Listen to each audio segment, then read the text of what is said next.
भाजपा नेता विनोद मिश्रा के मलाड जनसंपर्क कार्यालय पर विधि विधान से पूजा अर्चना के साथ अखंड रामायण पाठ संपन्न हुआ।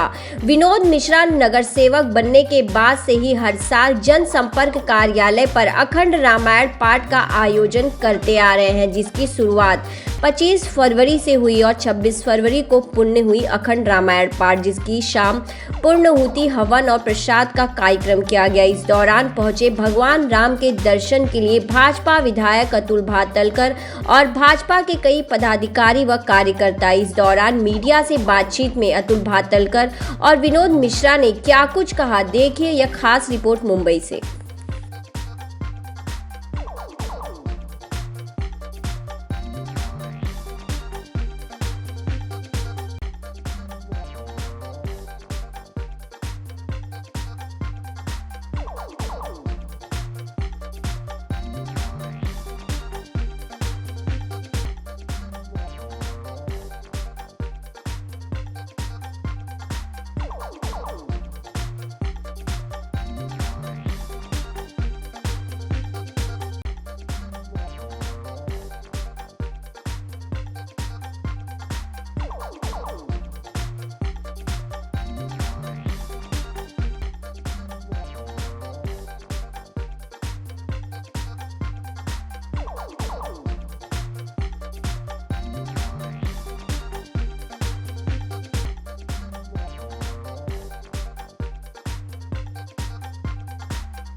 सबसे पहले तो मैं यहाँ के कार्यक्षम और लोकप्रिय नगर सेवक विनोद मिश्रा जी को बहुत बहुत धन्यवाद दूंगा, साधुवाद दूंगा कि उन्होंने अखंड रामायण का पाठ का कार्यक्रम यहाँ कल से यहाँ आयोजित किया है। साथ में भंडारा का भी आज शाम को उन्होंने आयोजन किया है। और विनोद मिश्रा जी हमेशा लोगों के बीच में रहकर लोगों की भौतिक समस्या सुनवाने के साथ साथ उनके सामाजिक सांस्कृतिक प्रश्नों की तरफ भी ध्यान देते हैं। यही आज का कार्यक्रम ये उसका उदाहरण है और इसके लिए विनोद मिश्रा जी के आगे के राजनीतिक जीवन के लिए भी ढेर सारी शुभेच्छा देता हूँ।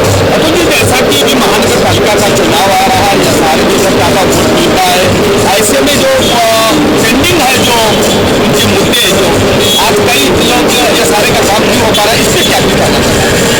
नहीं, सारे के सभी काम अभी हो रहे हैं। महाराष्ट्र का प्रॉब्लम इतना ही था कि बीच में 2.5 बरस महाराष्ट्र के पत्रिका में शनि आया था, लेकिन अभी वो शनि चला गया। अभी शिंदे फडणवीस का गुरु शुक्र की युति है, कोई प्रॉब्लम नहीं है। अभी एसआरए के काम भी जोर में चल रहे हैं, म्हाडा के काम भी जोर में चल रहे हैं, आम लोगों के काम भी जोर में चल रहे हैं। मेट्रो चालू हो गया है। आने वाले दिन में मुंबई की सूरत पूरी तरह से हम बदल देंगे और मुंबई विकसित शहर करेंगे। आप हनुमान नगर में जो बहुत बड़ी समस्या थी या सहारे का था, उसमें आपने बहुत से लोगों को शिफ्टिंग किया, कितने लोगों को आपने चाबी नहीं, मूल वहाँ का मुद्दा ये था कि पोईसर नदी से रुंदीकरण से जो बाधित लोग थे उनको अगल बगल में उनका पुनर्वसन करने के लिए मुंबई महानगर पालिका और तत्कालीन राज्य सरकार तैयार नहीं थी, क्योंकि आदित्य ठाकरे जी ने उल्टा डिसीजन लिया था, माहौल के लोगों को इधर लाने का, इधर के लोगों को माहौल भेजने का। उसके खिलाफ हमने संघर्ष किया था और अभी परसों उनको इसी विभाग में सदनिका हमने प्राप्त करवा के दी और उनको सदनिका दी, तो अभी पोईसर नदी का रुंदीकरण जो है वो भी आने वाले दिन में पूरा हो जाएगा। जैसा कि शिवसेना ये बोलती है कि मेरा सिंबल चुरा लिया गया, मेरा नाम चुरा लिया गया, इस पर क्या कुछ कहना चाहो? ऐसे लोगों से गठबंधन करने जा रहे हैं। मैं पहली बात तो शिवसेना और उद्धव गुट का कोई संबंध नहीं है। अभी पहली बात, अभी उद्धव ठाकरे जी के बारे में क्या बताऊं? वो बोल रहे हैं मेरे पिताजी चुराए, मेरा चिन्ह चुराया। ये तो बचपन में हम क्रिकेट खेलते थे तो मुझे याद है कि जिसके पास बैट रहती थी वो लड़का बोलता था मेरी ही बैटिंग, क्योंकि बैट मेरी है। अरे ऐसा नहीं होता है भाई, ये ऐसा ही उद्धव ठाकरे का व्यवहार है कि मेरे पिताजी है, मेरा ही अधिकार है।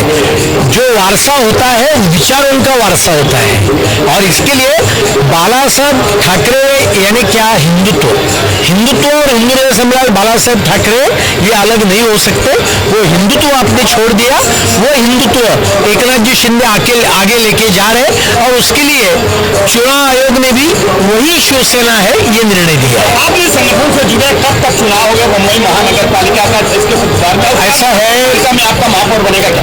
पूरे महाराष्ट्र के स्थानिक स्वराज्य संस्थाओं के चुनाव सर्वोच्च न्यायालय में खटला प्रलंबित है। 14 मार्च को उसकी अगली सुनवाई है।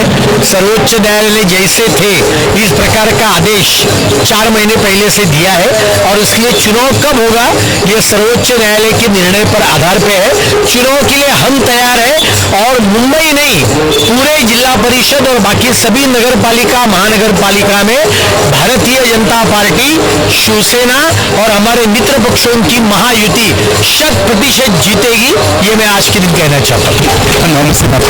2017 को प्रभु रामचंद्र जी और बजरंग बली के आशीर्वाद से और भारतीय जनता पार्टी के शीर्षस्थ नेता माननीय मोदी जी, माननीय अमित भाई साहब, माननीय देवेंद्र फडणवीस जी के आशीर्वाद से और कार्यकर्ताओं के तपोबल पर हम लोग 23 फरवरी को जीत करके आए थे। तब से हर साल हम लोग अखंड रामायण पाठ का धन्यवाद हेतु भगवान का धन्यवाद करने के लिए सभी कार्यकर्ता, सभी नागरिक, उनको भगवान अच्छा स्वास्थ्य और आरोग्य देवे, धन संपत्ति देवे, उसके लिए हम लोग कार्यक्रम का आयोजन करते रहते हैं। उसी कड़ी में इस साल का 6ठे वर्ष का कार्यक्रम में क्या रूपरेखा है, क्या क्या आपने कार्यक्रम रखा है मिश्रा साहब? तो हर साल हम लोग महिलाओं के लिए एक हल्दी कुमकुम रहता है, फिर वो सभी भक्तगण है, तो कोई पॉलिटिकल नहीं है, सब लोग आते हैं, सबको इनविटेशन देते हैं। और कैसा है कि कभी कभी लोग छूट भी जाते हैं, लेकिन आपके भी माध्यम से मैं सबसे आह्वान करता हूं कि 24 घंटे से जो अखंड, जो खंडित नहीं होता, लगातार भगवान की स्तुति होती है, प्रभु रामचंद्र जी की स्तुति, उसका कार्यक्रम यहाँ पर चल रहा है। उसमें आकर के सब लोग लाभ ले और भगवान का प्रसाद ग्रहण करें, इस तरह कार्यक्रम। मिश्रा साहब, क्या इतने भारी संख्या में चैनल के लोग उपस्थित हैं, क्या संदेश देना चाहते हैं आज को जो हिंदुत्व की बड़ी तेजी से रफ्तार से प्रसार हो रहा है, इसके बारे में क्या कुछ कहना साहब? एक बात समझना चाहिए कि हिंद महासागर से लेकर के सिंधु नदी तक जीने वाले, सभ्यता को जीने वाले सभी हिंदू हैं। सबकी किसी की पूजा पद्धति, किसी की इबादत की पद्धति, कोई चर्च में जाता होगा, कोई मस्जिद में जाता होगा, कोई मंदिर में जाता होगा, उनका पंथ अलग हो सकता है, लेकिन सभी हिंदू हैं और सभी हिंदुस्तान के वासी हैं और हम लोग उसमें विश्वास करते हैं। और पूरी दुनिया ने देखा है कि हिंदू सहिष्णु है, हिंदू रहेगा तो पूरा जग रहेगा।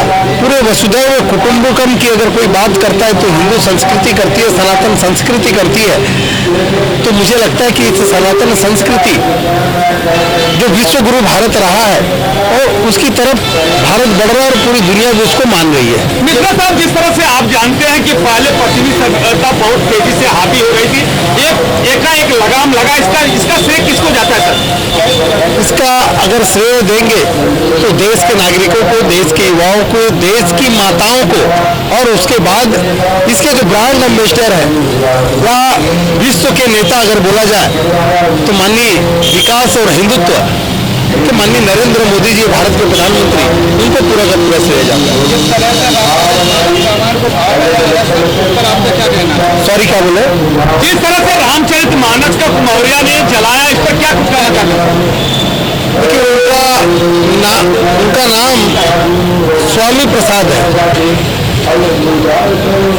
अगर मौर्य को इतना ही अपने सनातन धर्म से, अपने रामायण से, रामचरितमानस से उनको इतराज है, उनकी कौन सी चौपाई से इतराज है, तो इस पर आके डिबेट कर सकते हैं, बहस हो सकती है, सहिष्णु धर्म है।